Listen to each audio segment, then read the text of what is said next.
এই পৃথিবী দিনের আলো ওরে যেদিন নিভে যাবে,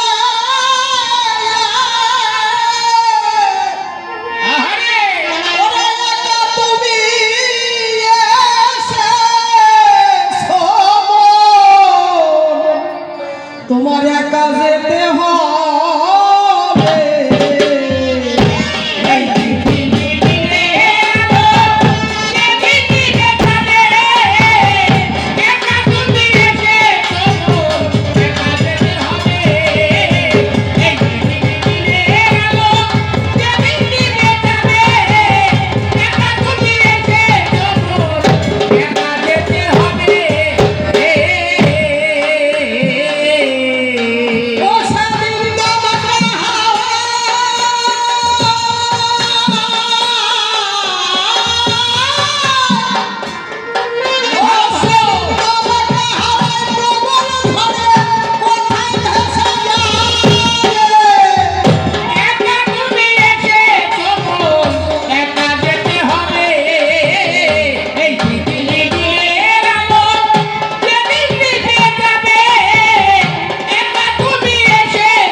ঠোঁটে হেঁটে মুন্ডে ঊর্ধ্ব নয়নে যুগ্ম করে কত শতবার কেঁদে কেঁদে বলেছে, দয়াময় কঠোর যন্ত্রণা সহ্য করতে পারছি না, আমাদের ধরায় পাঠিয়ে দাও। আমরা ধরায় গিয়ে তোমার নাম গুণাগুণ কীর্তন করবো, ভক্ত সঙ্গ সাধু সঙ্গ করবো। কি করলে? ডেকে বললেন, জীবগণ তোমরা ধরাই যাবে, এই না তোমাদের সোনা চালান দিয়ে আমি ব্যবসায় পাঠিয়ে দিচ্ছি। ব্যবসা করে ব্যবসায় লাভবান হয়ে তারপরে গন্তব্যস্থানে ফিরে আসবে। তাই গোবিন্দ কি করলেন, সোনা চালান দিয়ে আমাদের ব্যবসায় পাঠিয়ে দিলেন। কিন্তু আমরা কি করলাম, মায়াময় সংসারে এসে কাম কামনা লালসায় ভুলে গিয়ে, গোবিন্দের কথা ভুলে গিয়ে আমরা সালাদ হারিয়ে শূন্য তবিল নিয়ে বসে আছি। সালাদ হারিয়ে শূন্য তবিল নিয়ে বসে আছি। সালাদ হারানো ব্যক্তির একটা কথা মনে পড়ে যায়, বলে যায় এই ধর্মসভায় এক ভদ্রলোকের দুটো ছেলেকে সমানে সালাম দিয়ে ব্যবসায় পাঠিয়ে দিলেন। বড় ছেলে ব্যবসায় লাভবান হয়ে বাড়ি ফিরে এলেন। বাবা তার ডেকে কয়, ছেলেকে গরম ভাত রান্না করে দাও। এই সময় মা কি করছে, ছেলেকে গরম ভাত রান্না করে খেতে দিচ্ছে, আর বাবা পাশে বসে হাওয়া দিচ্ছে। কারণ কি, ছেলে আবার লাভবান হয়ে বাড়ি ফিরেছে। কিন্তু তার ছোট ছেলে সালান হারিয়ে শূন্য তবিল নিয়ে বাড়িতে এসে ক্ষুধার্ত অবস্থায় গভীর রাত্রে মাকে ডেকে বলছে, মা গো, মা আমি বড় ক্ষুধার্ত, আমাকে কিছু খেতে দাও মা। বাবা তার শুনতে পেল, ছেলেকে ডাক দিয়ে বলল, আমি বলি তোমার কাছে কাছারি ঘরে কর্মচারী আছে, কর্মচারীর পাশে গিয়ে দেখেছেন সালান হারানো ব্যক্তির অবস্থা কেমন হয়। আমরাও যার কাছ থেকে বলে এসেছি, গোবিন্দ মায়াময় সংসারে পাঠিয়ে দাও, সংসারে গিয়ে মায়াময় সংসারে গিয়ে তোমার নাম গুণাগুণ কীর্তন করবো, ভক্ত সঙ্গ সাধু সঙ্গ করবো। কিন্তু আমরা গোবিন্দের কথা ভুলে গেছি। তিনি কি আমাদের কাছে হিসাব চাইবে না? তখন আমরা কি হিসাব দেব? মনে পড়ে যায়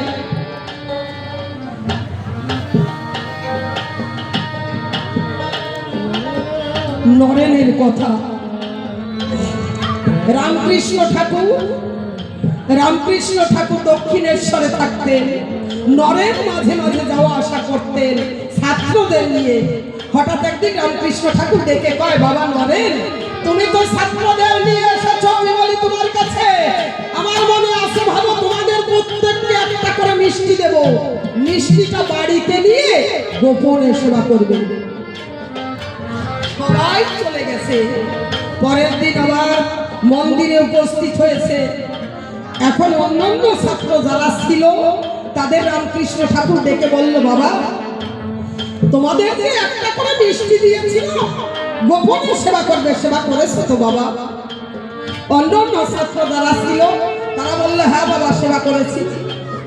বলছে কেউ দেখেনি তো? বলছে না বাবা কেউ দেখেনি। কিন্তু নরেন অদূরে দাঁড়িয়ে মিষ্টিটা হাতে করে দুটো অঞ্চল ছেড়ে দিয়ে দূরে দাঁড়িয়ে আছে।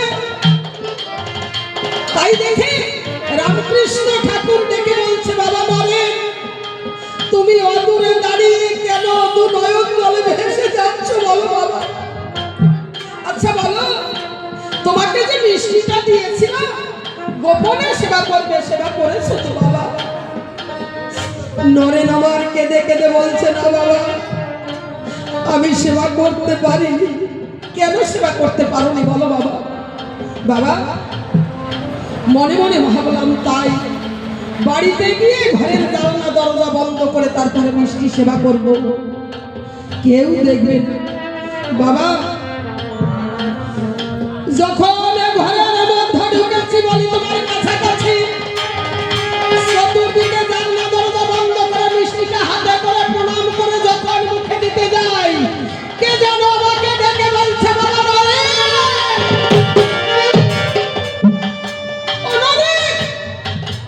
আমি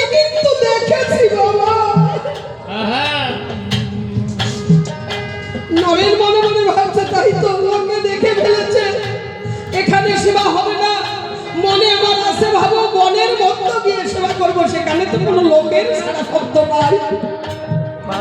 নরেন সেই বন মাঝে গিয়ে মিষ্টিটা হাতে করে প্রণাম করে যখনই মুখে তুলে দিতে যাচ্ছিল, যখনই মুখে তুলে দিতে গেল, কে যেন ডেকে বলল, না বাবা নরেন,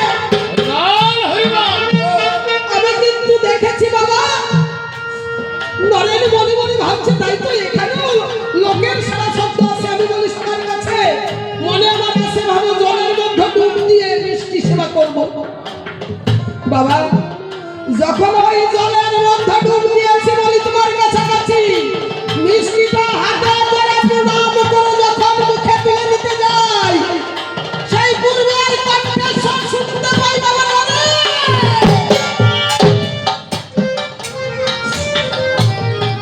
বাবা নরেন, আমি কিন্তু দেখেছি বাবা। বাবা এই জন্য আমার আর মিষ্টি সেবা হলো না।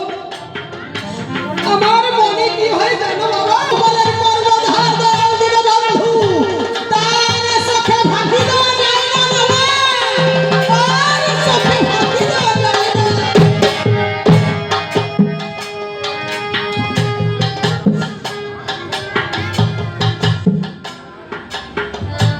সেই একজন আর চোখে ফাঁকি দেওয়া যায় না। তাই আমার কবি কি লিখেছে,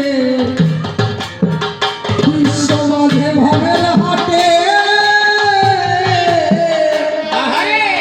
কত রাজা জমিদার,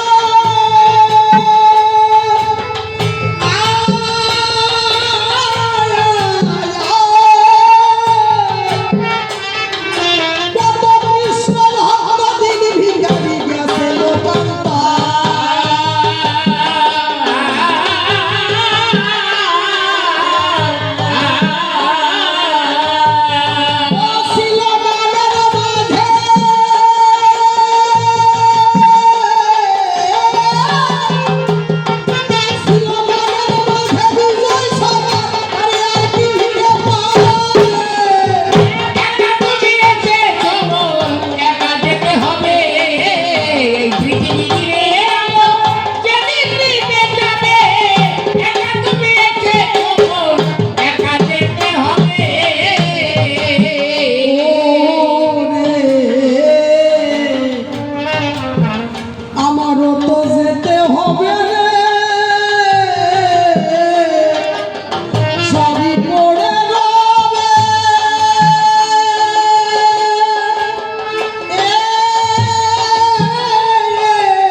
গণেশ পাগল হয়ে আসরে